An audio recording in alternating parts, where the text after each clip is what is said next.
Hi. ഇപ്പോൾ higher secondary പരീക്ഷകൾ നടന്നുകൊണ്ടിരിക്കുകയാണല്ലോ അല്ലേ?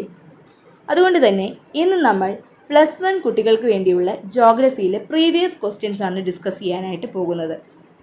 ഫണ്ടമെന്റൽസ് ഓഫ് ഫിസിക്കൽ ജോഗ്രഫി എന്ന ടെക്സ്റ്റ് ബുക്കിലെ ആദ്യത്തെ ചാപ്റ്ററാണ് ജോഗ്രഫി ആസ് എ ഡിസിപ്ലിൻ അഥവാ ഭൂമിശാസ്ത്രം ഒരു പഠന വിഷയം എന്നത്. അപ്പോൾ ഈ ചാപ്റ്ററിലെ മുൻപ് ചോദിച്ചിട്ടുള്ള ക്വസ്റ്റ്യൻസ് നമുക്ക് ഡിസ്കസ് ചെയ്യാം. ഫസ്റ്റ് ക്വസ്റ്റ്യൻ നോക്കാം. Give one word for the following. Genetic study of land forms. ഒറ്റപ്പദം എഴുതുക. ലാൻഡ് ഫോംസിൻ്റെ ഉൽപ്പത്തിയെക്കുറിച്ചുള്ള പഠനം.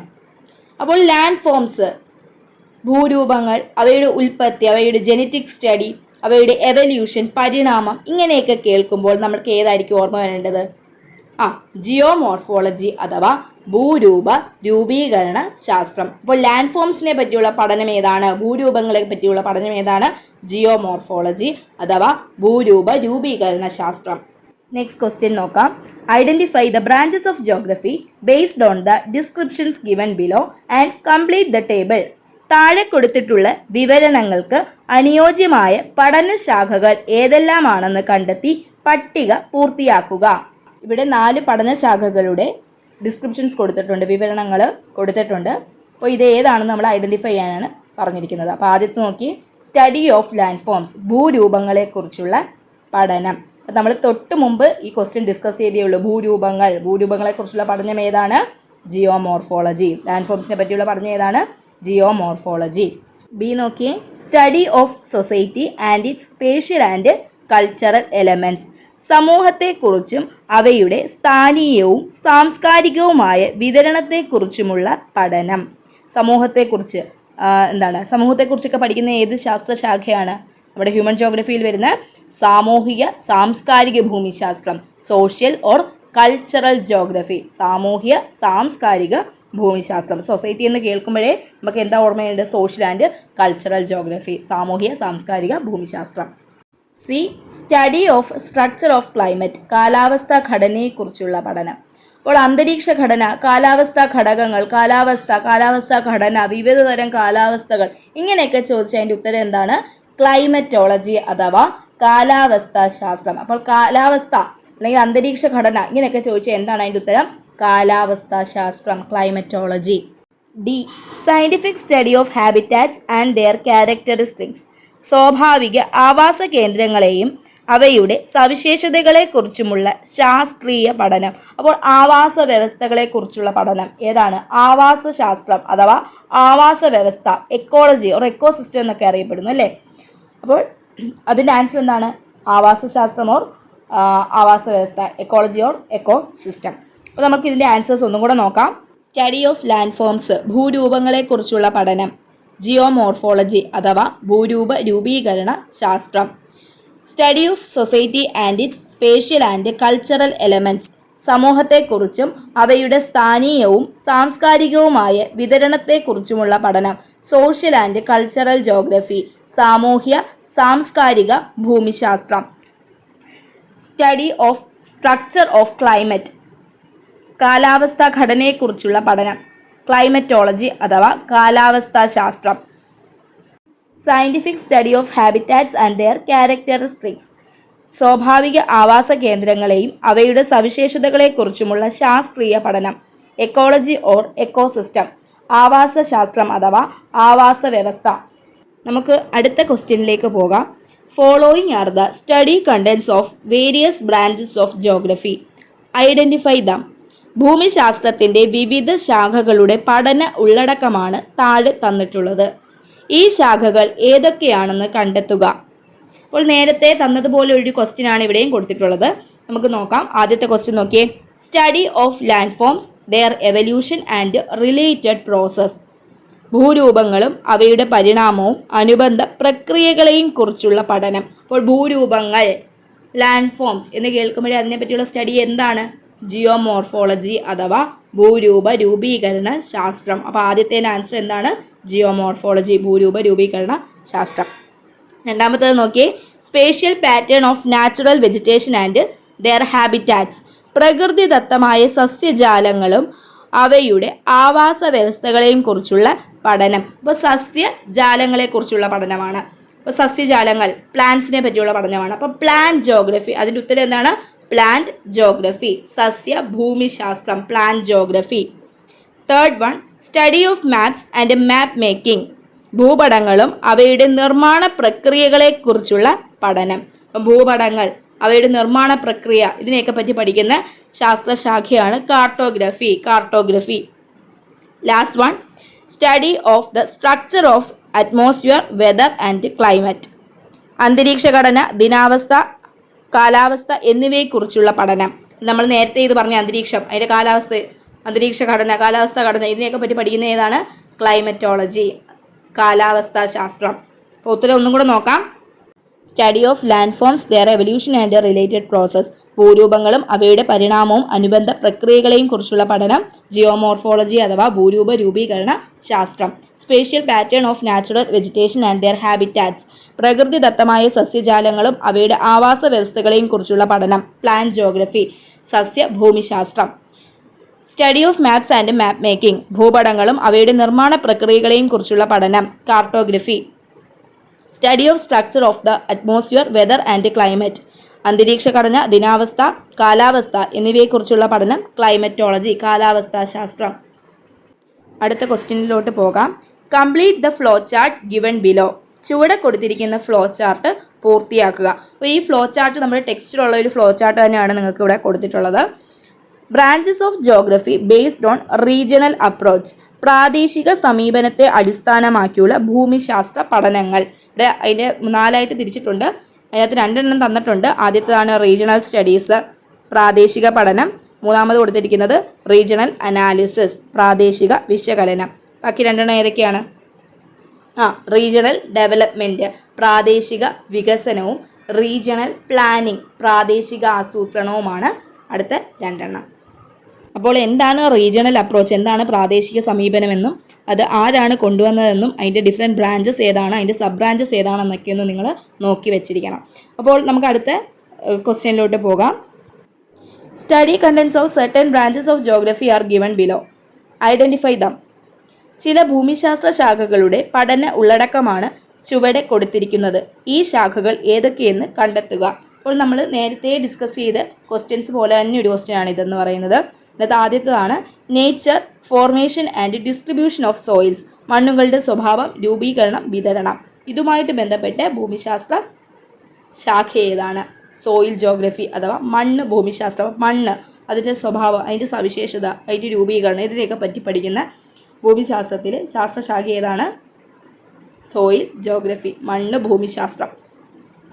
അടുത്തത് structure of atmosphere, weather and climate, അന്തരീക്ഷ ഘടന, ദിനാവസ്ഥ, കാലാവസ്ഥ. നമ്മൾ നേരത്തെ പറഞ്ഞാണ് അന്തരീക്ഷം, കാലാവസ്ഥ, അന്തരീക്ഷ ഘടന, ഇതിനെയൊക്കെ പറ്റി പഠിക്കുന്ന ഏതാണ്? ക്ലൈമറ്റോളജി അഥവാ കാലാവസ്ഥാ ശാസ്ത്രം. Third one, spatial patterns and geographical characteristics of animals and their habitats, ജന്തുജാലങ്ങളുടെയും അവയുടെ ആവാസ വ്യവസ്ഥയുടെയും ഭൂമിശാസ്ത്ര സവിശേഷതകൾ. അപ്പോൾ ജന്തുജാലങ്ങൾ എന്താണ്? ആനിമൽസ്. നമ്മൾ ആനിമൽസിനെയൊക്കെ കാണാൻ എവിടെ പോകുന്നത്? സൂയിലാണ് പോകുന്നത്. ജന്തുജാലങ്ങളെ പറ്റി പഠിക്കുന്ന, ആനിമൽസിനെ പറ്റി പഠിക്കുന്ന നമ്മുടെ ഭൂമിശാസ്ത്രത്തിലെ ശാഖ ഏതാണ്? സൂ ജോഗ്രഫി, ജന്തു ഭൂമിശാസ്ത്രം. സൂ ജോഗ്രഫി, ജന്തു ഭൂമിശാസ്ത്രം. Last one, land forms, their evolution and related process, ഭൂരൂപങ്ങൾ അവയുടെ പരിണാമവും അനുബന്ധ പ്രക്രിയകളും. നമ്മൾ ഓൾറെഡി പറഞ്ഞതാണ് ലാൻഡ് ഫോംസ് എന്ന് കേൾക്കുമ്പോഴേ എന്ത് ഓർമ്മ വരണം? ജിയോമോർഫോളജി അഥവാ ഭൂരൂപ രൂപീകരണ ശാസ്ത്രം. ഇതിൻ്റെ ആൻസേഴ്സ് ഒന്നും കൂടെ നോക്കാം. Nature, formation and distribution of soil, മണ്ണുകളുടെ സ്വഭാവം, രൂപീകരണം, വിതരണം. എന്താണ്? സോയിൽ ജോഗ്രഫി, മണ്ണ് ഭൂമിശാസ്ത്രം. Structure of atmosphere, weather and climate, അന്തരീക്ഷ ഘടന, ദിനാവസ്ഥ, കാലാവസ്ഥ. ക്ലൈമറ്റോളജി അഥവാ കാലാവസ്ഥാ ശാസ്ത്രം. Spatial patterns and geographical characteristics of animals and their habitats, ജന്തുജാലങ്ങളുടെയും അവയുടെ ആവാസ വ്യവസ്ഥയുടെയും ഭൂമിശാസ്ത്ര സവിശേഷതകൾ. സൂ ജോഗ്രഫി, ജന്തു ഭൂമിശാസ്ത്രം. Land forms, their evolution and related process, ഭൂരൂപങ്ങൾ അവയുടെ പരിണാമവും അനുബന്ധ പ്രക്രിയകളും. ജിയോമോർഫോളജി അഥവാ ഭൂരൂപ രൂപീകരണ ശാസ്ത്രം. ഒന്നെങ്കിൽ പരീക്ഷയിൽ ഈ ശാസ്ത്രശാഖകളുടെ, ഭൂമിശാസ്ത്ര ശാഖകളുടെ വിവരണം തന്നിട്ട് അത് ഏതാണെന്ന് നമ്മളോട് കണ്ടുപിടിക്കാനായിട്ട്, അതിൻ്റെ പേരെഴുതാനായിട്ട് ചോദിക്കും ഇതുപോലെ. അല്ലെങ്കിൽ എന്താണ്? ഡിഫൈൻ ചെയ്യാനായിട്ട് ചോദിക്കും. ഇപ്പം ഒരു എക്സാമ്പിളായിട്ട് ഡിഫൈൻ ജിയോമോർഫോളജി, എന്താണ്? ഭൂരൂപ രൂപീകരണ ശാസ്ത്രം, അതിനെ വിവരിക്കുക. അപ്പോൾ നമ്മൾ ഏത് രീതിയിൽ ചോദിച്ചാലും നമ്മൾ എഴുതാനായിട്ട് പ്രാപ്തരായിരിക്കണം. ഓക്കെ, അപ്പോൾ നമുക്ക് അടുത്ത ക്വസ്റ്റ്യനിലോട്ട് പോകാം.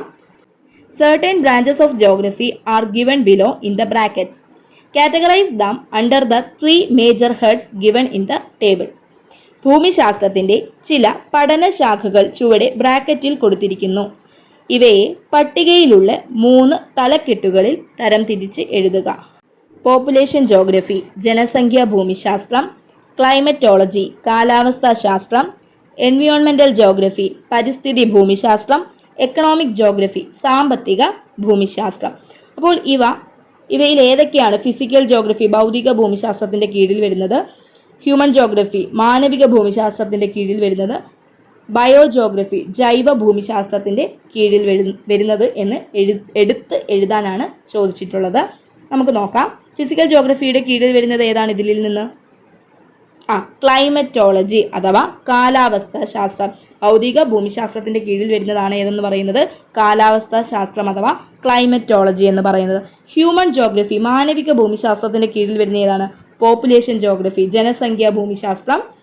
അതുപോലെ തന്നെ എക്കണോമിക് ജോഗ്രഫി സാമ്പത്തിക ഭൂമിശാസ്ത്രം.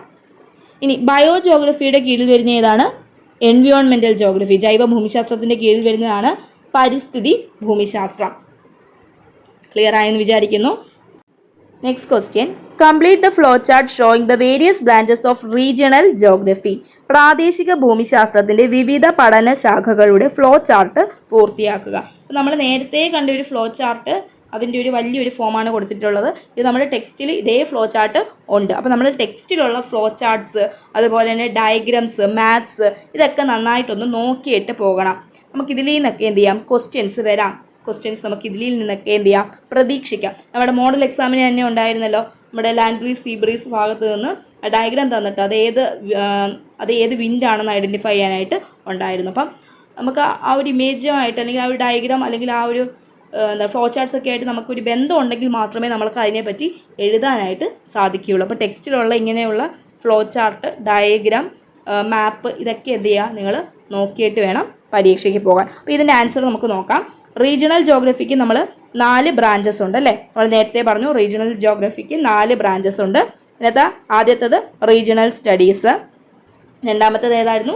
റീജിയണൽ ഡെവലപ്മെൻറ്റ് പ്രാദേശിക വികസനം, മൂന്നാമത്തേത് റീജിയണൽ അനാലിസിസ് പ്രാദേശിക വിശകലനം, നാലാമത്തേത് റീജിയണൽ പ്ലാനിംഗ് അഥവാ പ്രാദേശിക ആസൂത്രണം.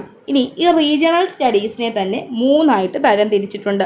മാക്രോ റീജിയണൽ സ്റ്റഡീസ് മാക്രോ പ്രാദേശിക പഠനം, അതായത് ഒരു വലിയ ഏരിയയെ പറ്റി പഠിക്കുന്നതിനെയാണ് ഒരു വലിയൊരു റീജിയനെ പറ്റി പഠിക്കുന്നതിനെയാണ് മാക്രോ റീജിയണൽ സ്റ്റഡീസ് എന്ന് പറയുന്നത്. പിന്നെ രണ്ടാമത്തേതാണ് മീസോ റീജിയണൽ സ്റ്റഡീസ് അഥവാ മീസോ പ്രാദേശിക പഠനം, അതായത് അധികം വലുതുമല്ല എന്നാൽ തീരെ ചെറുതുമല്ല അങ്ങനെയുള്ളൊരു റീജിയനെ പറ്റി പഠിക്കുന്നതിനെയാണ് ഏതെന്ന് പറയുന്നത് മീസോ റീജിയണൽ സ്റ്റഡീസ് എന്ന് പറയുന്നത്. ഇനി തേർഡ് വൺ ഏതാണ്? Micro regional studies micro regional studies micro പ്രാദേശിക പഠനം, വളരെ ചെറിയൊരു ഏരിയ എടുത്ത് പഠിക്കുന്നതിനെയാണ് മൈക്രോ റീജിയണൽ സ്റ്റഡീസ് എന്ന് പറയുന്നത്. ഇനി റീജിയണൽ പ്ലാനിംഗ് അഥവാ പ്രാദേശികാസൂത്രണത്തെയും നമ്മൾ 2ആയിട്ട് തരംതിരിച്ചിട്ടുണ്ട്. അതിനകത്ത് ഒന്ന് ഇവിടെ കൊടുത്തിട്ടുണ്ട് അർബൻ പ്ലാനിംഗ്, രണ്ടാമത്തേത് അർബൻ പ്ലാനിംഗ് എന്ന് വെച്ചാൽ എന്താണ്? നഗരാസൂത്രണം. രണ്ടാമത്തെ ഏതാണ്? റൂറൽ പ്ലാനിംഗ് ഗ്രാമീണാസൂത്രണം റൂറൽ പ്ലാനിംഗ്. അപ്പോൾ ഈ ഫ്ലോ ചാർട്ട് മനസ്സിലായെന്ന് വിചാരിക്കുന്നു. അടുത്ത ക്വസ്റ്റ്യനിലോട്ട് പോകാം. The scholar who introduced the regional approach in geography is dash. ഭൂമിശാസ്ത്രത്തിൽ ആദ്യമായി പ്രാദേശിക സമീപനം അവതരിപ്പിച്ച ചിന്തകൻ. അപ്പോൾ എന്താണ് റീജിയണൽ അപ്രോച്ച് എന്നൊക്കെ നിങ്ങൾ പഠിച്ചിരിക്കണം. അപ്പോൾ റീജിയണൽ അപ്രോച്ച് ആരാണ് കൊണ്ടുവന്നത്? റീജിയണൽ അപ്രോച്ച് ആരാ കൊണ്ടുവന്നത്? റീജിയണൽ അപ്രോച്ച് കൊണ്ടുവന്നത് റിട്ടർ ആണ്. കാൾ റിട്ടർ ആണ് കൊണ്ടുവന്നത്. റീജിയണൽ അപ്രോച്ച് റിട്ടർ RR അങ്ങനെയെങ്കിലും ഓർത്തിരിക്കുക. Regional approach Ritter. Next question.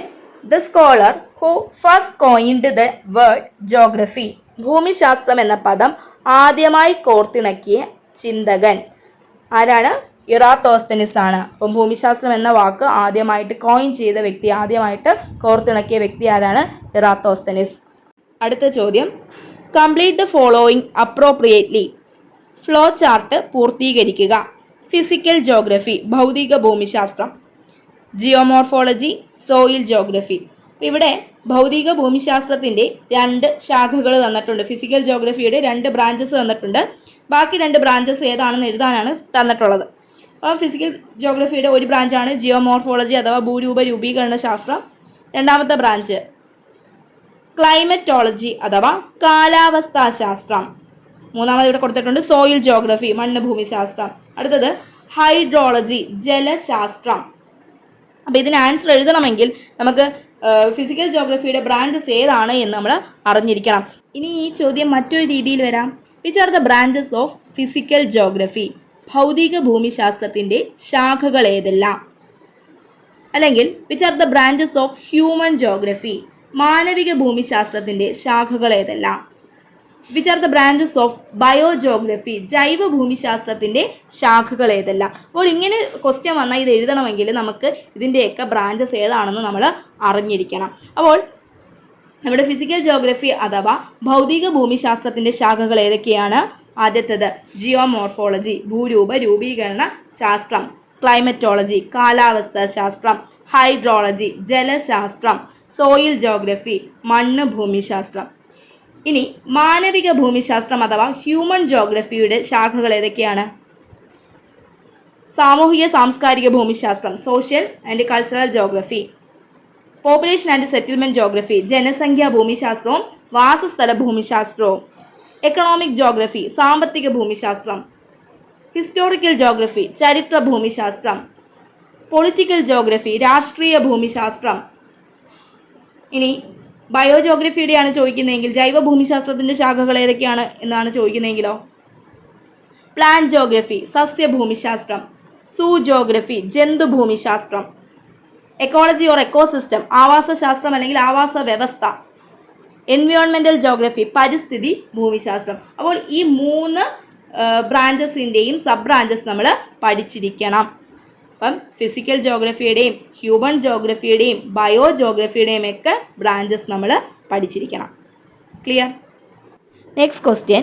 A phenomenon is studied world over as a whole and then the identification of typologies or spatial patterns is done. This approach in geography is termed as dash. ഒരു പ്രതിഭാസത്തെ ആഗോളമായി പഠിക്കുകയും തുടർന്ന് അതിൻ്റെ തരങ്ങളും സ്ഥാനീയ മാതൃകകളും തിരിച്ചറിയുകയും ചെയ്യുന്നു. ഭൂമിശാസ്ത്രത്തിൻ്റെ ഏത് സമീപനമാണിത്? ഏത് സമീപനമാണിത്? നമ്മൾ പ്രധാനമായും 2 സമീപനമാണ് പഠിച്ചത് അല്ലേ? റീജിയണൽ അപ്രോച്ചും സിസ്റ്റമാറ്റിക് അപ്രോച്ചും. അപ്പോൾ ഇതിനകത്ത് ഏതാണ് വരുന്നത്? സിസ്റ്റമാറ്റിക് അപ്രോച്ച് അഥവാ വ്യവസ്ഥാപിത സമീപനം. ഇതാരാണ് കൊണ്ടുവന്നത്? Alexander von Humboldt. വ്യവസ്ഥാപിത സമീപനം ആരാ കൊണ്ടുവന്നത്? Alexander von Humboldt. Regional approach ആരാ കൊണ്ടുവന്നത്? Carl Ritter. ഓക്കെ, നെക്സ്റ്റ് ക്വസ്റ്റ്യനിലോട്ട് പോകാം. Meteorology is related to dash. മീട്രോളജിയുമായി ബന്ധപ്പെട്ട് ഭൂമിശാസ്ത്ര ശാഖയാണ് ഡാഷ്. ഏതാണ്? ക്ലൈമറ്റോളജിയാണ്. ഇത് നമ്മളുടെ പുസ്തകത്തിൽ ഒരു വീലിൻ്റെയൊക്കെ ഷേപ്പിൽ ഒരു ഫ്ലോ ചാർട്ട് കൊടുത്തിട്ടുണ്ട്. അപ്പോൾ ആ ഒരു ചാർട്ട് നോക്കി നിങ്ങൾ ഒന്ന് പഠിച്ചു വെച്ചിരിക്കണം ഏതൊക്കെ ശാഖ ഏതൊക്കെയായിട്ട് റിലേറ്റ് ചെയ്തിട്ടുള്ളത്. ഓക്കെ, നമുക്ക് അടുത്ത ക്വസ്റ്റ്യനിലോട്ട് പോകാം. Which are the sub branches of bio geography? ജൈവ ഭൂമിശാസ്ത്രത്തിൻ്റെ ഉപശാഖകൾ ഏതെല്ലാം? ഞാൻ നേരത്തെ ഇതിനെപ്പറ്റി പറഞ്ഞിട്ടുണ്ടായിരുന്നു. ഏതൊക്കെയാണ്? പ്ലാന്റ് ജോഗ്രഫി സസ്യഭൂമിശാസ്ത്രം, സൂ ജോഗ്രഫി ജന്തുഭൂമിശാസ്ത്രം, എക്കോളജി ഓർ എക്കോസിസ്റ്റം ആവാസശാസ്ത്രം അല്ലെങ്കിൽ ആവാസ വ്യവസ്ഥ, എൻവയോൺമെൻറ്റൽ ജോഗ്രഫി പരിസ്ഥിതി ഭൂമിശാസ്ത്രം. അപ്പോൾ ജൈവ ഭൂമിശാസ്ത്രത്തിൻ്റെ ശാഖകളാണ് plant geography, zoo geography, ecology or ecosystem, environmental geography. അപ്പോൾ ആദ്യത്തെ ഭാഗത്ത് നിന്ന് ഇതുവരെ ചോദിച്ചിട്ടുള്ളതും ചോദിക്കാൻ സാധ്യതയുള്ളതുമായ ഒരുവിധം ചോദ്യങ്ങളെ പറ്റി നമ്മൾ ചർച്ച ചെയ്തു. ഇതിൽ നിന്ന് ഒരു 2 അല്ലെങ്കിൽ 4 മാർക്കിനൊക്കെ ആയിരിക്കും ക്വസ്റ്റ്യൻ വരിക, 2 അല്ലെങ്കിൽ 4. അപ്പോൾ നമുക്ക് ഓരോ മാർക്ക് എന്താണ് വിലപ്പെട്ടതാണ്. അപ്പോൾ ആ മാർക്കൊന്നും കൊണ്ട് കളയരുത്. നമുക്കിനി അടുത്ത പാഠത്തിലോട്ട് പോകാം. Second chapter the origin and evolution of the earth. ഭൂമിയുടെ ഉൽപ്പത്തിയും പരിണാമവും. ഈ ഒരു പാഠഭാഗത്ത് പ്രധാനമായിട്ടും കുറച്ച് തിയറീസിനെ പറ്റിയാണ് പറയുന്നത്, കുറച്ച് സിദ്ധാന്തങ്ങളാണ് പറയുന്നത്. അപ്പോൾ ആ സിദ്ധാന്തങ്ങൾ നിങ്ങൾ നന്നായിട്ട് പഠിച്ചിരിക്കണം. Nebular hypothesis, binary star theory, അതുപോലെ തന്നെ revised nebular hypothesis, big bang theory, steady state theory. അപ്പോൾ ഈ തിയറീസ് എല്ലാം നിങ്ങൾ നന്നായിട്ട് പഠിച്ചിരിക്കണം. ആരാണത് കൊണ്ടുവന്നതെന്നും എന്താണ് ഈ തിയറീസ് പറയുന്നതെന്നും പഠിച്ചിരിക്കണം. ആ തിയറി ഭാഗത്ത് നിന്ന് ക്വസ്റ്റ്യൻ ഉണ്ടായിരിക്കും. അപ്പോൾ നമുക്ക് ക്വസ്റ്റ്യൻസിലോട്ട് പോകാം. First question. Some of the theories about the origin of the earth and the Persons who proposed them are given below in disorder. Arrange them correctly. ഭൂമിയുടെ ഉത്ഭവത്തെക്കുറിച്ചുള്ള ചില സിദ്ധാന്തങ്ങളും അവ നിർദ്ദേശിച്ച വ്യക്തികളും താഴെ ക്രമം തെറ്റിച്ച് നൽകിയിരിക്കുന്നു. ഇവയെ ശരിയായ വിധത്തിൽ ക്രമീകരിക്കുക. അപ്പോൾ ഇത് ചെയ്യണമെങ്കിൽ നമുക്ക് ഈ സിദ്ധാന്തങ്ങൾ അത് ആരാണ് ആവിഷ്കരിച്ചതെന്നും നമ്മൾ അറിഞ്ഞിരിക്കണം. ഓക്കെ, ആദ്യത്തെ നോക്കി, നെബുലാർ ഹൈപ്പോത്തിസിസ്. നെബുലാർ ഹൈപ്പോത്തിസിസ് ആരാണ് ആവിഷ്കരിച്ചത്? ഇമാനുവൽ കാന്റ് ആണ് അല്ലേ? Immanuel Kant. Expanding universe hypothesis. Expanding universe hypothesis. Expanding universe ഹൈപ്പോത്തിസിസിന്റെ മറ്റൊരു പേരെന്താണ്? Big bang theory. Big bang theory ആരെ കൊണ്ടുവന്നത്? Edwin Hubble. Steady state theory. Steady state theory, സ്ഥിരസ്ഥിതി സിദ്ധാന്തം ആരാണ് കൊണ്ടുവന്നത്? ഹോയൽ. സ്ഥിരസ്ഥിതി അല്ലെങ്കിൽ ദൃഢസ്ഥിതി സിദ്ധാന്തം ആരാണ് കൊണ്ടുവന്നത്? ഹോയൽ. അപ്പോൾ നെബുലാർ ഹൈപ്പോത്തിസിസ് ആരാണ് കൊണ്ടുവന്നത്? Emmanuel Kant. Expanding universe hypothesis Edwin Hubble. Steady state theory അഥവാ സ്ഥിരസ്ഥിതി സിദ്ധാന്തം Hoyle. Next question. In the beginning, all matters forming the universe existed in one place in the form of a tiny ball with an unimaginably small volume, infinite temperature and infinite density. Identify the theory that state this statement. ആരംഭത്തിൽ പ്രപഞ്ചത്തിൽ ഉൾക്കൊണ്ടിട്ടുള്ള വസ്തുക്കൾ ചിന്തയ്ക്ക് അതീതമായ ചെറുവ്യാസത്തിലും അനന്തമായ താപനിലയോടും സാന്ദ്രതയോടും കൂടി ഒരു ചെറുഗോള രൂപത്തിൽ ഒരു സ്ഥലത്ത് സ്ഥിതി ചെയ്തിരുന്നു. ഈ പ്രസ്താവന വിശദീകരിക്കുന്ന സിദ്ധാന്തം ഏതാണ്? അപ്പോൾ പേര് മാത്രമേ ചോദിച്ചിട്ടുള്ളൂ. ഏതാണ് ആ സിദ്ധാന്തം? അത് ബിഗ് ബാങ് തിയറി അഥവാ മഹാവിസ്ഫോടന സിദ്ധാന്തം അല്ലെങ്കിൽ പ്രപഞ്ച വികാസ സിദ്ധാന്തം, എക്സ്പാൻഡിങ് യൂണിവേഴ്സ് ഹൈപ്പോത്തിസിസ് എന്നൊക്കെ അറിയപ്പെടുന്ന തിയറിയാണ്. ഇത് കൊണ്ടുവന്നത് ആരാണ്? എഡ്വിൻ ഹബിൾ ആണ്. പിന്നെ ഈ തിയറി വളരെ ഇമ്പോർട്ടൻ്റ് ആയിട്ടുള്ള തിയറിയാണ്. കഴിഞ്ഞ കുറേ പരീക്ഷയ്ക്ക് നിരന്തരം ചോദിച്ചുകൊണ്ടിരിക്കുന്ന ഒരു തിയറിയാണ് ബിഗ് ബാങ് തിയറി, മഹാവിസ്ഫോടന സിദ്ധാന്തം. അപ്പോൾ ഇതാരാണ് കൊണ്ടുവന്നത്, എന്നാണ് ഈ തിയറി പറയുന്നത്, അതിൻ്റെ സ്റ്റേജസ് ഉണ്ട്. ആ സ്റ്റേജസ് ഒക്കെ നമ്മൾ നന്നായിട്ട് പഠിച്ചിരിക്കണം. Next question. Identify the following. താഴെ പറയുന്നവ കണ്ടെത്തുക. First one, the most popular argument regarding the origin of universe. പ്രപഞ്ചത്തിൻ്റെ ഉൽപ്പത്തിയെക്കുറിച്ചുള്ള ഏറ്റവും പ്രചാരമേറിയ സിദ്ധാന്തം. ഇപ്പോൾ പ്രപഞ്ചത്തിൻ്റെ ഉൽപ്പത്തിയെക്കുറിച്ച് പ്രധാനമായും രണ്ട് സിദ്ധാന്തങ്ങളാണ് നമ്മൾ പഠിച്ചിട്ടുള്ളത്. ഒന്ന് ബിഗ് ബാങ് തിയറി അഥവാ മഹാവിസ്ഫോടന സിദ്ധാന്തം, അല്ലെങ്കിൽ മറ്റൊരു പേരുമുണ്ട് എക്സ്പാൻഡിങ് യൂണിവേഴ്സ് ഹൈപ്പോത്തിസിസ്, പ്രപഞ്ച വികാസ സിദ്ധാന്തം. രണ്ടാമത്തേത് ഏതാണ്? സ്റ്റഡി സ്റ്റേറ്റ് തിയറി, സ്ഥിരസ്ഥിതി സിദ്ധാന്തം. ഇതിനകത്ത് മോസ്റ്റ് പോപ്പുലർ ആർഗ്യുമെന്റ് ഏതാണ്? അത് ഏറ്റവും പ്രചാരമേറിയത് ഏതാണ്? അത് ബിഗ് ബാങ് തിയറിയാണ്. രണ്ടാമത്തെ ക്വസ്റ്റ്യൻ നോക്കിയേ. The hypothesis put forward by Immanuel Kant regarding the formation of the planets. ഗ്രഹങ്ങളുടെ ഉത്ഭവത്തെക്കുറിച്ച് ഇമാനുവൽ കാന്റ് ആവിഷ്കരിച്ച സിദ്ധാന്തം. ഗ്രഹങ്ങളുടെ രൂപീകരണത്തെക്കുറിച്ച് അല്ലെങ്കിൽ ഉത്ഭവത്തെക്കുറിച്ച് ഇമാനുവൽ കാന്റ് ആവിഷ്കരിച്ച സിദ്ധാന്തം ഏതാണ്? അത് നെബുലാർ ഹൈപ്പോത്തിസിസ് ആണ്. നെബുലാർ hypothesis.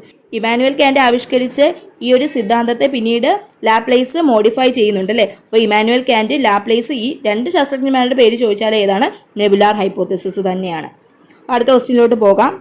The German philosopher Immanuel Kant and French mathematician Laplace were proponents of which hypothesis about the origin of the solar system? German തത്വചിന്തകനായ ഇമാനുവൽ കാന്റും ഫ്രഞ്ച് ഗണിതശാസ്ത്രജ്ഞനായ ലാപ്ലേസും സൗരയുധ ഉൽപ്പത്തിയുടെ ഏത് പരികൽപ്പനയുടെ വക്താക്കളായിരുന്നു? നമ്മൾ തൊട്ട് മുമ്പ് പറഞ്ഞതേ ഉള്ളൂ. ഇമാനുവൽ കാന്റ്, ലാപ്ലേസ്, ഈ രണ്ട് പേര് വന്നാൽ ഏത് സിദ്ധാന്തമായിട്ട് അസോസിയേറ്റ് ചെയ്തിരിക്കുകയാണ് ഇവർ? നെബുലാർ ഹൈപ്പോത്തിസിസ്, നെബുലാർ സിദ്ധാന്തം. Next question. Explain the argument put forward by Chamberlain and Moulton on the formation of planets. ഗ്രഹങ്ങളുടെ ഉൽപ്പത്തിയെ സംബന്ധിച്ച് ചാമ്പർലൈൻ, മോൾട്ടൺ എന്നിവരുടെ വാദഗതി വിശദമാക്കുക. അപ്പോൾ ഇവർ ആവിഷ്കരിച്ച സിദ്ധാന്തം ഏതാണ്? ബൈനറി സ്റ്റാർ തിയറിയാണ് അല്ലേ? ബൈനറി നക്ഷത്ര സിദ്ധാന്തം. അപ്പോൾ എന്താണ് ഈ സിദ്ധാന്തം പറയുന്നത് നമുക്ക് നോക്കാം. അപ്പോൾ ബൈനറി നക്ഷത്ര സിദ്ധാന്തം AD 1900 ചേംബർലിനും മോൾട്ടണുമാണ് ആവിഷ്കരിച്ചത്. ഈ സിദ്ധാന്തം പറയുന്നത് സൂര്യൻ്റെ അടുത്തേക്ക് മറ്റൊരു നക്ഷത്രം വരുന്നു. അപ്പോൾ ഈ വരുന്ന നക്ഷത്രത്തിൻ്റെ ആകർഷണ ഫലമായിട്ട് ഗ്രാവിറ്റേഷണൽ അട്രാക്ഷൻ മൂലം എന്ത് സംഭവിക്കുന്നു? സൂര്യൻ്റെ ഉപരിതലത്തിൽ നിന്നും, സോളാർ സർഫസിൽ നിന്നും ചുരുട്ടിൻ്റെ ആകൃതിയിൽ സിഗർ ഷേപ്പിൽ എന്ത് ചെയ്യുന്നു? വസ്തുക്കൾ പുറത്തേക്ക് വ്യാപിക്കുന്നു. പിന്നീട് എന്ത് ചെയ്യുന്നു? ഈ വന്ന നക്ഷത്രം അത് മാറിപ്പോവുകയും ഈ സൂര്യൻ്റെ ഉപരിതലത്തിൽ നിന്നും ചുരുട്ടിൻ്റെ ആകൃതിയിൽ വ്യാപിച്ച വസ്തുക്കൾ എന്ത് ചെയ്യുന്നു? സൂര്യനിൽ നിന്നും വേർപെട്ട് സൂര്യനെ വലം വയ്ക്കാൻ ആരംഭിക്കുകയും ചെയ്യുന്നു. പിന്നീട് ഈ വസ്തുക്കൾ ഘനീഭവിച്ചാണ് എന്ത് രൂപം കൊണ്ടത്? ഇന്ന് കാണുന്ന ഗ്രഹങ്ങൾ രൂപം കൊണ്ടതെന്നാണ് ഇവർ പറയുന്നത്. ആര്? ചേംബർലിനും മോൾട്ടണും പറയുന്നത്. പിന്നീട് ഈ സിദ്ധാന്തത്തെ സപ്പോർട്ട് ചെയ്ത് രണ്ടുപേര് വന്നിരുന്നു. ആരൊക്കെയായിരുന്നത്? സർ ജെയിംസ് ജീൻസും സർ ഹരോൾഡ് ജെഫ്രിയും. അപ്പം ഒന്നുമില്ല, AD 1900 ചേംബർലിനും മോൾട്ടണും എന്തു പറഞ്ഞു? ഒരു സിദ്ധാന്തം ആവിഷ്കരിച്ചു. ആ സിദ്ധാന്തത്തിന്റെ പേരെന്തായിരുന്നു? Binary star theory. എന്തു ഇത് പറയുന്നത്? സൂര്യന്റെ അടുത്തേക്ക് ഒരു നക്ഷത്രം വരുന്നു. ഈ നക്ഷത്രത്തിന്റെ ആകർഷണ ഫലമായി ഗ്രാവിറ്റേഷണൽ അട്രാക്ഷൻ മൂലം എന്ത് ചെയ്യുന്നു? സൂര്യന്റെ ഉപരിതലത്തിൽ നിന്നും ചുരുട്ടിന്റെ ആകൃതിയിൽ സിഗർ ഷേപ്പിൽ എന്ത് ചെയ്യുന്നു? വസ്തുക്കൾ പുറത്തേക്ക് വ്യാപിക്കുന്നു. ഈ വന്ന നക്ഷത്രം എന്ത് ചെയ്യുന്നു? പിന്നീട് അകന്നു പോകുന്നു. ഈ വ്യാപിച്ച സൂര്യന്റെ ഉപരിതലത്തിൽ നിന്നും പുറത്തേക്ക് വ്യാപിച്ച് എക്സ്പാൻഡ് ചെയ്ത വസ്തുക്കൾ എന്ത് ചെയ്യുന്നു? സൂര്യനിൽ നിന്നും ഡിറ്റാച്ച് ചെയ്യുന്നു. സൂര്യന്റെ ഉപരിതലത്തിൽ നിന്ന് എന്ത് ചെയ്യുന്നു? വേർപെട്ട് അത് ആ പ്ലാനറ്റിസ്മിൽസ് എന്ത് ചെയ്യുന്നു? സൂര്യനെ വലം വെക്കാനായിട്ട് തുടങ്ങുന്നു. പിന്നീട് ഈ വസ്തുക്കൾ ഘനീഭവിച്ചാണ് ഇന്ന് കാണുന്ന ഗ്രഹങ്ങൾ രൂപം കൊണ്ടത്. Okay, next question. The big bang theory is the most accepted hypothesis on the origin of universe. മഹാവിസ്ഫോടന സിദ്ധാന്തമാണ് പ്രപഞ്ച രൂപീകരണത്തിന് കാരണമായ സിദ്ധാന്തങ്ങളിൽ പരക്കെ അംഗീകരിക്കപ്പെട്ടിട്ടുള്ളത്.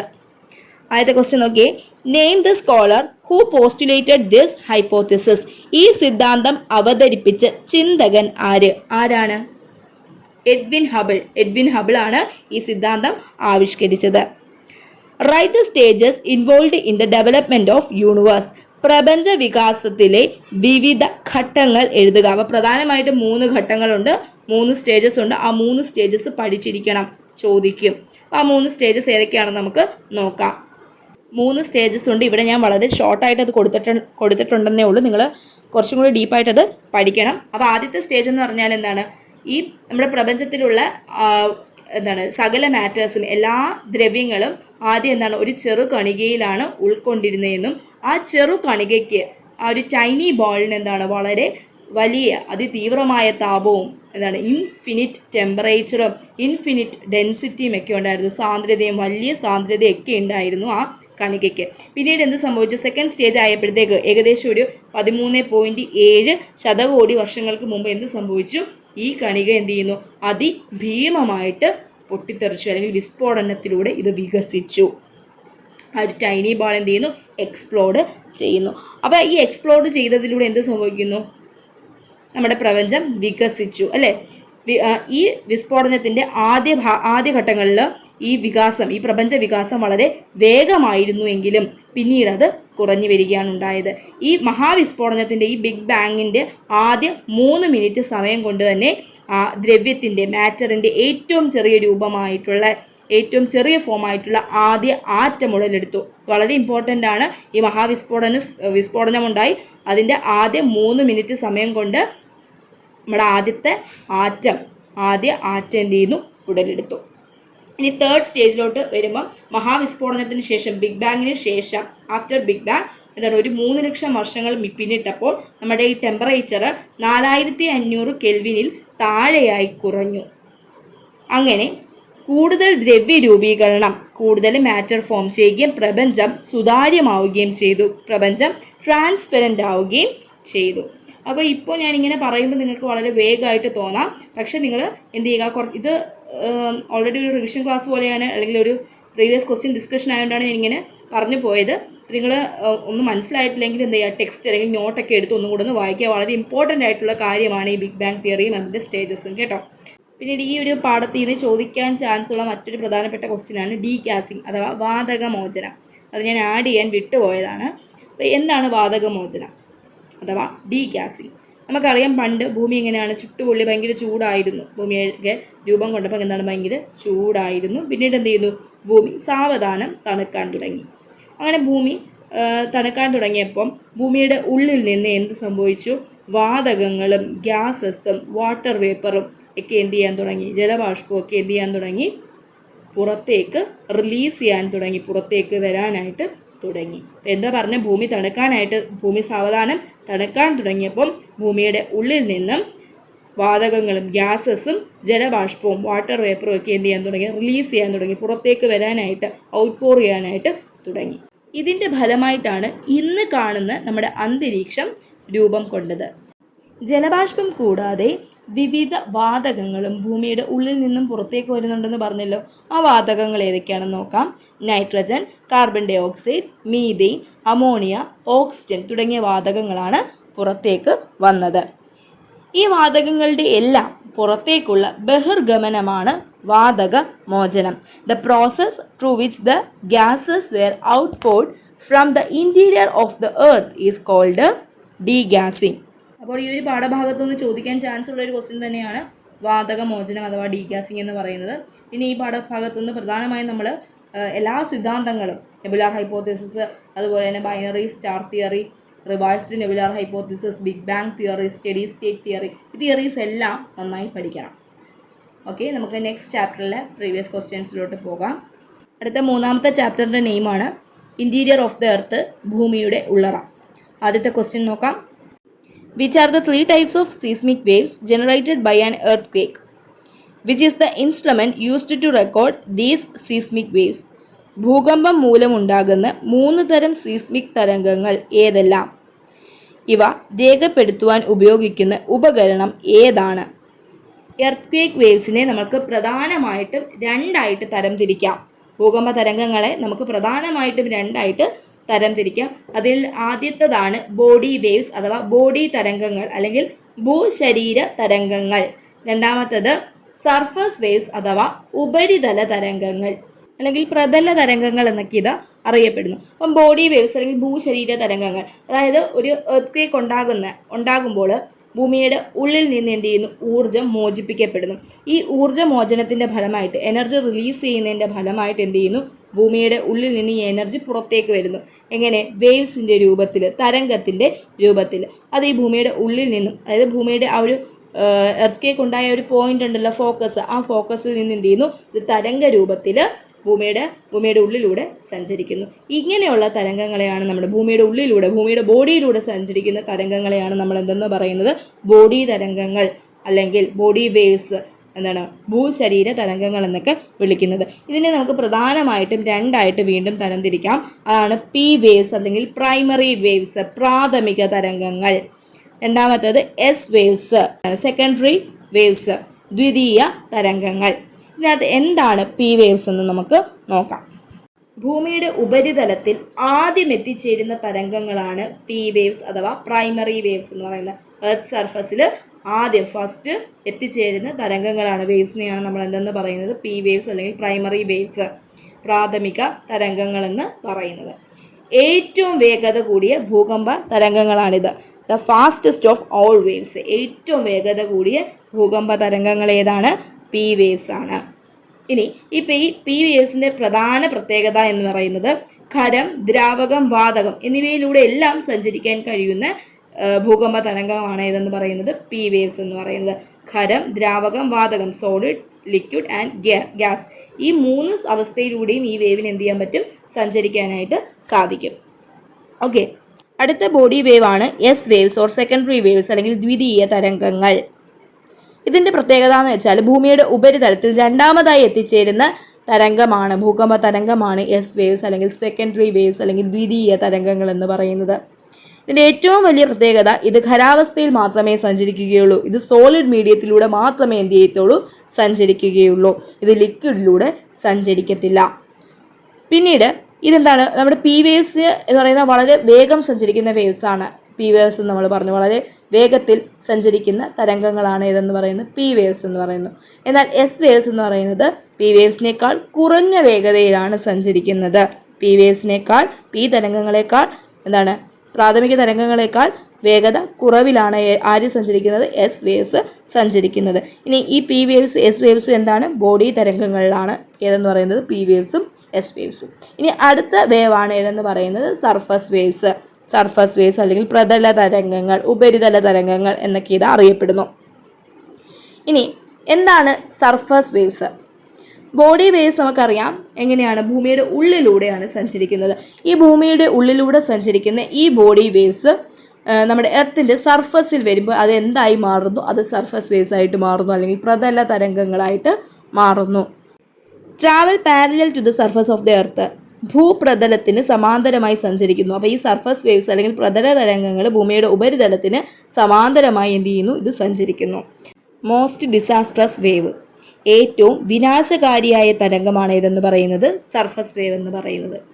ഇനി ഈ ചോദ്യത്തിൻ്റെ കൂടെയുള്ള മറ്റൊരു ചോദ്യമായിരുന്നു സീസ്മിക് വേവ്സിനെ റെക്കോർഡ് ചെയ്യാനായിട്ട് ഉപയോഗിക്കുന്ന ഇൻസ്ട്രുമെൻ്റ് ഉപകരണം ഏതാണ് എന്നുള്ളത്. അത് സീസ്മോഗ്രാഫ് ആണ്, സീസ്മോഗ്രാഫ്.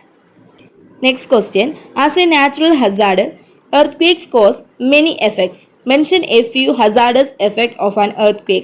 ഒരു പ്രകൃതി ദുരന്തം എന്ന നിലയിൽ ഭൂകമ്പങ്ങൾ ധാരാളം നാശനഷ്ടങ്ങൾ സൃഷ്ടിക്കുന്നു.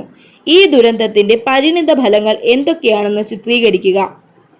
ഭൂകമ്പങ്ങളുടെ പരിണിത ഫലങ്ങൾ എന്തൊക്കെയാണെന്ന് നമുക്ക് നോക്കാം. ആദ്യത്തേതാണ് ഗ്രൗണ്ട് ഷേക്കിംഗ്, ഭൂപ്രകമ്പനം. ഭൂകമ്പം ഉണ്ടാകുമ്പോൾ എന്ത് സംഭവിക്കും? ഭൂമി കുലുങ്ങുമല്ലേ, ground shaking. Second one differential ground settlement, ഭൗമോപരിതല രൂപമാറ്റം. ഭൂകമ്പം ഉണ്ടാകുന്നതിന് മുമ്പും ഭൂകമ്പം ഉണ്ടായിക്കഴിഞ്ഞും ഒരേപോലെയാണ് നമുക്കത് കാണാൻ പറ്റുക? അല്ല, ഭൂമിയുടെ ഉപരിതലം എന്ത് ചെയ്യുന്നു? രൂപമാറ്റം സംഭവിക്കുന്നു. ഇതിൻ്റെ ഒരു എഫക്റ്റ് അല്ലേ. Next one land and mud slides, ഉരുൾപൊട്ടലുകൾ. സോയിൽ ലിക്വിഫാക്ഷൻ, മണ്ണൊലിച്ചു പോകൽ. ഗ്രൗണ്ട് ലർച്ചിങ്, ഭൂവൽക്ക ഭാഗങ്ങളുടെ തെന്നിമാറൽ. അവലാഞ്ചസ്, മണ്ണിടിച്ചിൽ. ഗ്രൗണ്ട് ഡിസ്പ്ലേസ്മെന്റ്, ഭൂസ്ഥാന ചലനം. Floods from dam and levee failures, ജലസംഭരണികളുടെ കരകവിയലും നീരൊഴുക്ക് തടസ്സപ്പെടലും. ഫയേഴ്സ്, തീ. സ്ട്രക്ചറൽ കൊളാപ്സ്, മനുഷ്യനിർമ്മിതികളുടെ തകർച്ച. നമുക്കറിയാം ഭൂകമ്പം ഉണ്ടാകുമ്പോൾ എന്ത് സംഭവിക്കുന്നുണ്ട്? കെട്ടിടങ്ങളൊക്കെ ഇടിഞ്ഞ് വീഴുന്നുണ്ട് അല്ലേ. അപ്പം മനുഷ്യൻ നിർമ്മിച്ചിരിക്കുന്ന വസ്തുക്കളുടെ അല്ലെങ്കിൽ നിർമ്മിതികളുടെ തകർച്ച ഭൂകമ്പം മൂലം ഉണ്ടാകുന്നു. നെക്സ്റ്റ് ഫോളിംഗ് ഒബ്ജക്റ്റ്, വസ്തുക്കളുടെ പതനം. ഫൈനലി സുനാമീസ്, സുനാമികൾ. ഇതൊക്കെ എന്തിൻ്റെ ഫലമാണ്? നമ്മുടെ ഭൂകമ്പത്തിൻ്റെ ഫലമാണ്. Next question, the layer of the earth known as nife. Nife എന്നറിയപ്പെടുന്ന ഭൂമിയുടെ ഉൾഭാഗം. അപ്പോൾ ഹെവി മെറ്റൽസ് ആയിട്ടുള്ള നിക്കലും അയണും ഉള്ള ലെയറിനെയാണ് നമ്മൾ നിഫെ ലെയർ എന്ന് പറയുന്നത്. അത് ഏത് ലെയറാണ്? കോർണിയാണ്, കാമ്പിനെയാണ് നമ്മൾ നിഫെ ലെയർ എന്ന് വിളിക്കുന്നത്. Next question, the largest of all volcanoes on the earth. ഭൂമിയിലെ അഗ്നിപർവ്വതങ്ങളിൽ ഏറ്റവും വലുത് ഏതാണ്? അത് ഷീൽഡ് വോൾക്കാനോ ആണ്, ഷീൽഡ് വോൾക്കാനോ. അപ്പോൾ അതൊക്കെ ആൻസർ ചെയ്യണമെങ്കിൽ നമ്മുടെ വോൾക്കാനോസിൻ്റെ ടൈപ്സ് ഉണ്ട്. Shield volcanoes, composite volcanoes, caldera, flood basalt provinces, mid oceanic ridge volcanoes. അപ്പോൾ ഇതിൻ്റെയൊക്കെ ഈ ടൈപ്സ് ഒക്കെ ഒന്ന് വായിച്ചു നോക്കിയേക്കാം. അപ്പോൾ ഇതിൻ്റെ ഉത്തരം ഏതാണ്? Shield volcano. അടുത്ത ചോദ്യത്തിലോട്ട് പോകാം. In A seminar class on earth Gopal was explaining that the earthquake event are scaled according to the magnitude or intensity of the shock. Can you suggest the scale used to measure the magnitude and intensity of earthquake? ഭൂകമ്പങ്ങളെക്കുറിച്ചുള്ള ഒരു ചർച്ചാ ക്ലാസ്സിൽ ഭൂകമ്പങ്ങളുടെ വ്യാപ്തിയെക്കുറിച്ചും തീവ്രതയെക്കുറിച്ചും ഗോപാൽ വിവരിക്കുകയായിരുന്നു. ഭൂകമ്പങ്ങളുടെ വ്യാപ്തിയും തീവ്രതയും അളക്കുന്ന തോത് ഏതൊക്കെയാണെന്ന് സൂചിപ്പിക്കാമോ? Question കാണുമ്പോൾ ഏതാണ്ട് വലുതായിട്ട് തോന്നും. ഒന്നുമില്ല, നമ്മൾ സ്കെയിലുകളെ പറ്റി പഠിച്ചിട്ടുണ്ട്. ഭൂകമ്പത്തെ അളക്കാനായിട്ട് ഉപയോഗിക്കുന്ന സ്കെയില് മാഗ്നിറ്റ്യൂഡിൻ്റെ ബേസിലും വ്യാപ്തിയുടെ ബേസിലും ഇൻറ്റൻസിറ്റി തീവ്രതയുടെ ബേസിലും നമുക്ക് ഭൂകമ്പത്തെ അളക്കാൻ 2 സ്കെയിൽ ഉപയോഗിക്കും. ഏതൊക്കെയാണ് ആ scale? Richter സ്കെയിലും Mercalli സ്കെയിലും. Richter scale എന്തിനെ അളക്കാനാണ്? ഭൂകമ്പത്തിൻ്റെ വ്യാപ്തി അളക്കാനാണ് റിക്ടർ സ്കെയിൽ ഉപയോഗിക്കുന്നത്. ഭൂകമ്പത്തിൻ്റെ വ്യാപ്തി അളക്കാൻ അഥവാ മാഗ്നിറ്റ്യൂഡ് അളക്കാനാണ് എന്തുപയോഗിക്കുന്നത്? റിക്ടർ സ്കെയില് ഉപയോഗിക്കുന്നത്. ഇനി എന്താണ് വ്യാപ്തി? മാഗ്നിറ്റ്യൂഡ് എന്ന് വെച്ചാൽ എന്താണ്? ഒരു ഭൂകമ്പം ഉണ്ടാകുമ്പം എത്രത്തോളം എനർജിയാണ്, എത്രത്തോളം ഊർജ്ജമാണ് അവിടെ റിലീസ് ചെയ്യുക. ഇതാണ് എന്തെന്ന് പറയുന്നത്? വ്യാപ്തി എന്ന് പറയുന്നത്. ഇനി ഒരു ഭൂകമ്പത്തിൻ്റെ തീവ്രത അഥവാ ഇൻറ്റൻസിറ്റി അളക്കാനായിട്ട് ഉപയോഗിക്കുന്ന സ്കെയിൽ ഏതാണ്? അത് മെർക്കാലി സ്കെയിലാണ്. അപ്പം ഭൂകമ്പത്തിൻ്റെ ഇൻറ്റൻസിറ്റി അഥവാ തീവ്രത അളക്കാനായിട്ട് ഉപയോഗിക്കുന്ന സ്കെയില് മെർക്കാലി സ്കെയില്. അപ്പോൾ എന്താണ് തീവ്രത, എന്താണ് ഇൻറ്റൻസിറ്റി? ഭൂകമ്പത്തിൻ്റെ ഇൻറ്റൻസിറ്റി എന്താണ്? ഒരു ഭൂകമ്പം ഉണ്ടാകുമ്പോൾ അവിടെ നാശനഷ്ടങ്ങൾ ഉണ്ടാകുന്നു. അപ്പോൾ എത്രത്തോളം നാശനഷ്ടങ്ങൾ ഉണ്ടാകുന്നു, ഇതിൻ്റെ അടിസ്ഥാനത്തിലാണ് ഭൂകമ്പ തീവ്രത നിർണ്ണയിക്കുന്നത്. അപ്പം നാശനഷ്ടങ്ങളുടെ അളവിനെയാണ് നമ്മൾ എന്തെന്ന് പറയുന്നത് ഇവിടെ? തീവ്രത അഥവാ ഇൻറ്റൻസിറ്റി എന്ന് പറയുന്നത്. ഓക്കെ, ക്ലിയർ ആണെന്ന് വിചാരിക്കുന്നു. അടുത്ത ക്വസ്റ്റ്യനിലോട്ട് പോകാം. The diagram given below shows the structure of the interior of the earth. Identify the layers marked A and B. താഴെ തന്നിട്ടുള്ള ചിത്രം ഭൂമിയുടെ ആന്തരികാവസ്ഥയെ സൂചിപ്പിക്കുന്നു. A, B എന്ന് അടയാളപ്പെടുത്തിയിട്ടുള്ള പാളികൾ ഏതൊക്കെയാണെന്ന് കണ്ടെത്തുക. അപ്പോൾ ഇത് നമ്മുടെ ടെക്സ്റ്റിനകത്തുള്ള സെയിം ഇമേജ് തന്നെയാണ് കൊടുത്തിരിക്കുന്നത്. അപ്പോൾ ഇതിൽ നമുക്ക് മനസ്സിലാക്കാം ക്രസ്റ്റ് ഓൾറെഡി ഇവിടെ മാർക്ക് ചെയ്തിട്ടുണ്ട്. അപ്പോൾ ക്രസ്റ്റിന് തൊട്ട് താഴത്തെ പാളിയാണ് എ ആയിട്ട് കൊടുത്തിരിക്കുന്നത്. ഏതാണ്? ഇത് മാൻറ്റിലാണ്. ബി ഏതാണ്? കോറാണ്. Okay, next question. Identify the type of earthquake in the given situation.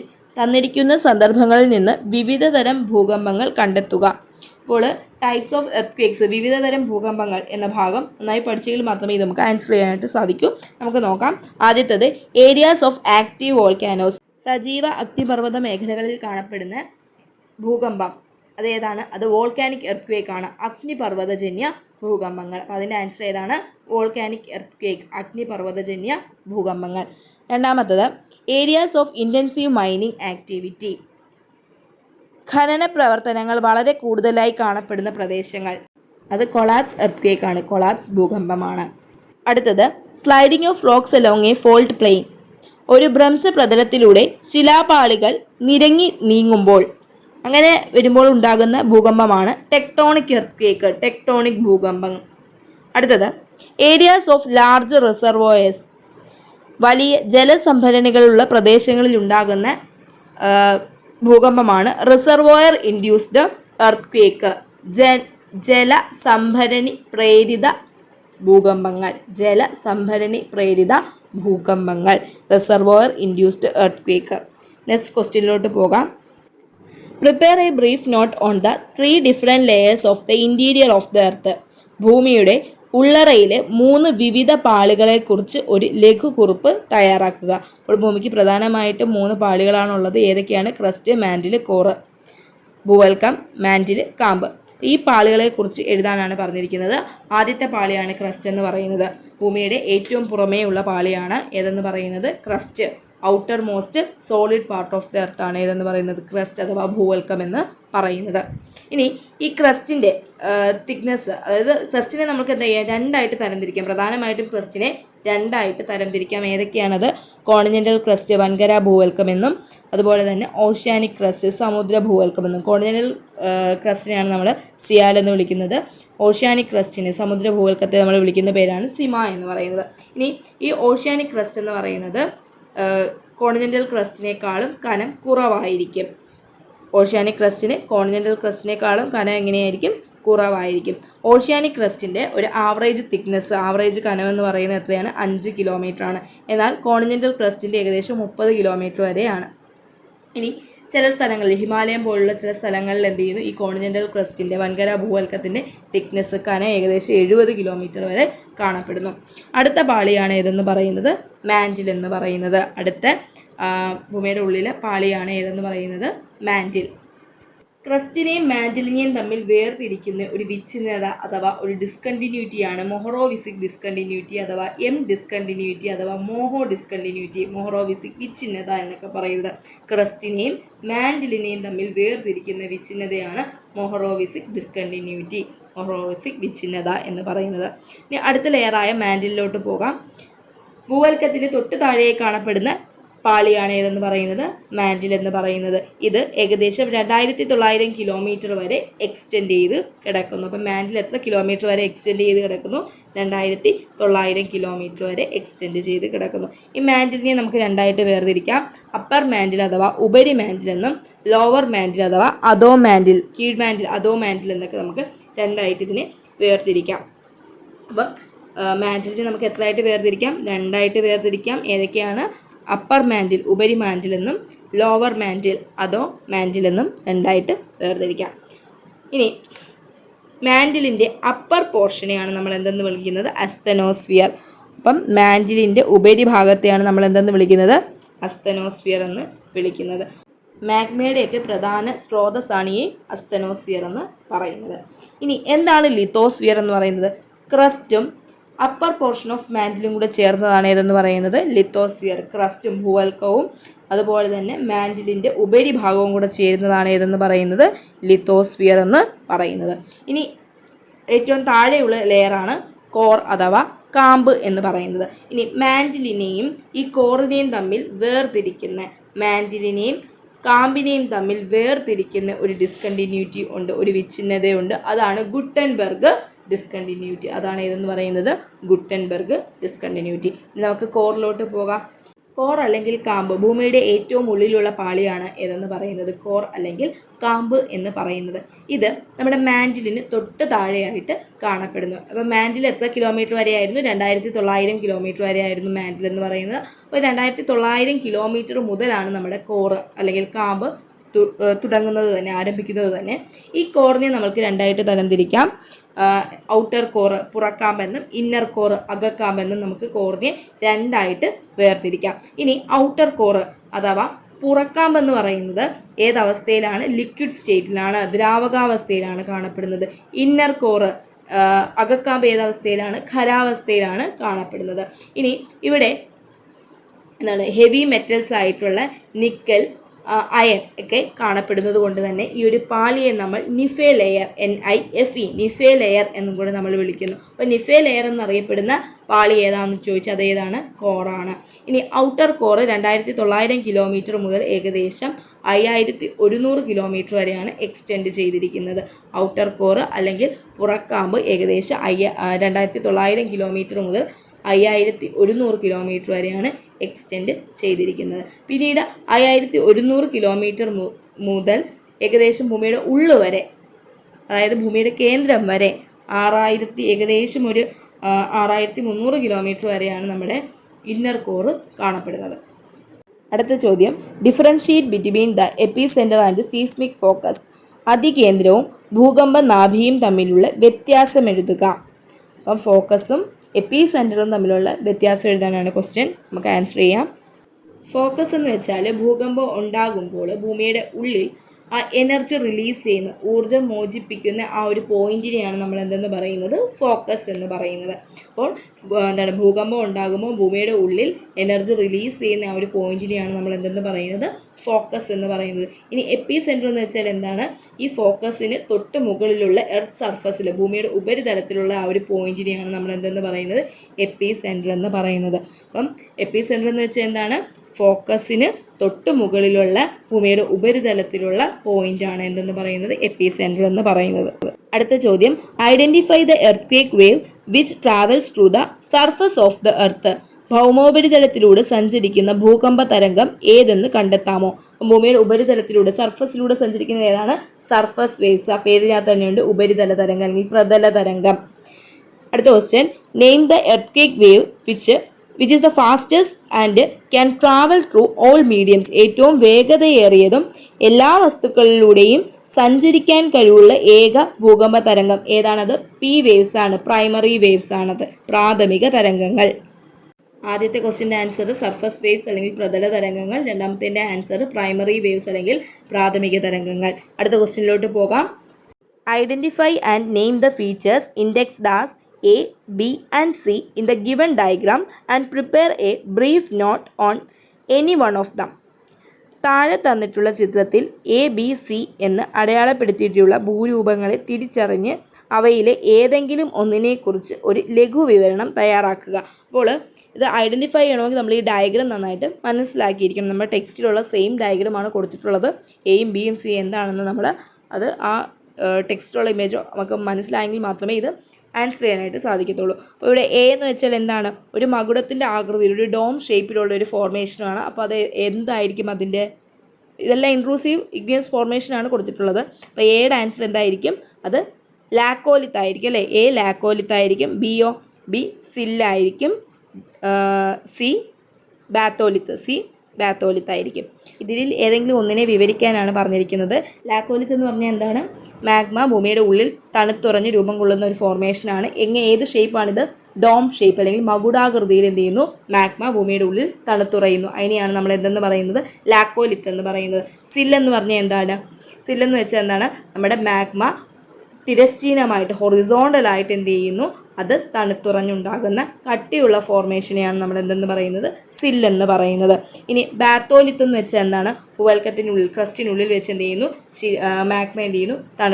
തണുത്തുറഞ്ഞ് വലിയ ആഗ്നേയ രൂപങ്ങൾ, വലിയ മാഗ്മ ചേമ്പേഴ്സ് അല്ലെങ്കിൽ വലിയ എന്താണ് ഇഗ്നിയസ് ഫോർമേഷൻസ് ഉണ്ടാക്കുന്നു. ഇതിനെയാണ് നമ്മൾ എന്തെന്ന് പറയുന്നത്?